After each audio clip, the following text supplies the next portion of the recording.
Saidabad success school యాజమాన్యం తీరుపై కేంద్ర మంత్రి బండి సంజయ్ కుమార్ ఫైర్ అయ్యారు. బరిదెగించి బలవంతంగా హిందూ సంస్కృతిపై దాడి చేస్తున్నారు. కల్మా సురా ఫతే చదవాలని హుకుం జారీ చేయడం దుర్మార్గమన్నారు. సోకాల్డ్ సెక్యులర్ సంఘాలు ఎందుకు నోరు మెదపడం లేదని ప్రశ్నించారు. హిందూ సమాజమంతా ముక్త కంఠంతో ఖండించాలని పిలుపునిచ్చారు. సైదాబాద్ సక్సెస్ స్కూల్ యాజమాన్యంపై చర్యలు తీసుకోవాలని డిమాండ్ చేశారు. వాళ్లకో న్యాయం, భరత్ కు ఇంకో న్యాయమా? ఈసారి బీజేపీ అధికారంలోకి రావడం పక్కా. హిందూ విద్యార్థులందరికీ బొట్టు తప్పనిసరి చేస్తామని కేంద్ర మంత్రి బండి సంజయ్ స్పష్టం చేశారు. భాగ్యనగర్లోని పాత బస్తీలో సక్సెస్ పాఠశాలలో ఆ పాఠశాల యాజమాన్యం హిందూ విద్యార్థులను కల్మా సూరా ఫతే చదవాలని చెప్పి ఒత్తిడి తీసుకురావడం, నేరుగా డైరీలో రాయడం నిజంగా ఇంతకంటే దుర్మార్గం ఇంకోటి కాదు. వాళ్ళ పాఠశాలలో అన్ని మతాలకు సంబంధించిన విద్యార్థులు విద్యను అభ్యసిస్తూ ఉంటారు. పాఠశాలలో విద్యార్థులకు క్వాలిటీ విద్యను అందించాలి.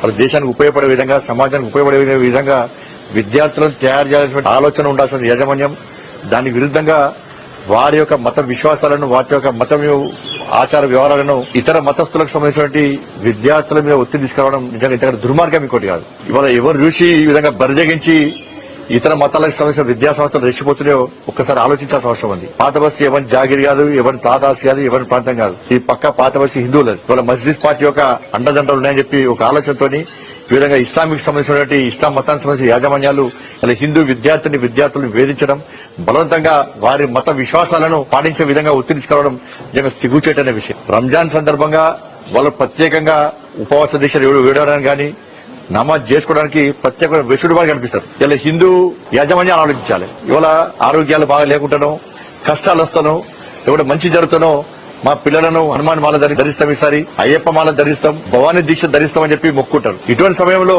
ఆ విద్యార్థులు దీక్ష మాలధరణ వేసుకొని వస్తే హిందూ యాజమాన్యాలే వద్దు, మీరు వెళ్ళిపోండి, ఈ దీక్ష చేసుకోవద్దు, అన్ని మతాలకు సంబంధించిన విద్యార్థులు మనం చదువుతారు అని చెప్పి వారించే విద్యా సంస్థలు, హిందూ యాజమాన్యాలు అంతెందుకు బొట్టు పెట్టుకొని రానియారు, బ్యాంకులు చేసుకొని రానియారు, జడలో విద్యార్థులు పూలు పెట్టుకొని రానియారు.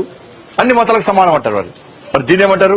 ఇదో సెక్యులరిజం, అదో మతం అంటారు. తెలంగాణ రాష్ట్రంలో గతంలో బీఆర్ఎస్ పార్టీ ప్రభుత్వ హయాంలో గానీ, కాంగ్రెస్ పార్టీ ప్రభుత్వం ఏర్పడిన తర్వాత వీళ్ళ ఆగడాలు ఎక్కువైపోయినాయి. వాళ్ళు హిందూ సమాజాన్ని కించపరిచే విధంగా వివరిస్తున్నారు, హిందూ ధర్మాన్ని హేళన చేసే విధంగా వివరిస్తున్నారు, హిందూ సమాజాన్ని చీల్చే విధంగా వివరిస్తున్నారు.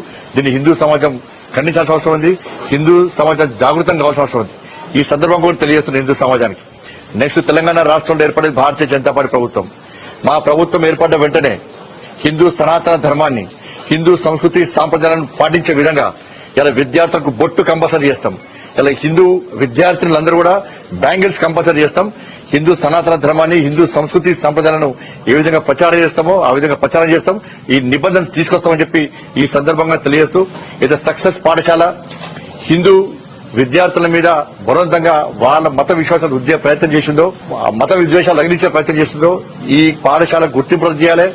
ఈ యాజమాన్యం మీద క్రిమినల్ కేసులు పెట్టాలని చెప్పి భారతీయ జనతా పార్టీ డిమాండ్ చేస్తున్నారు.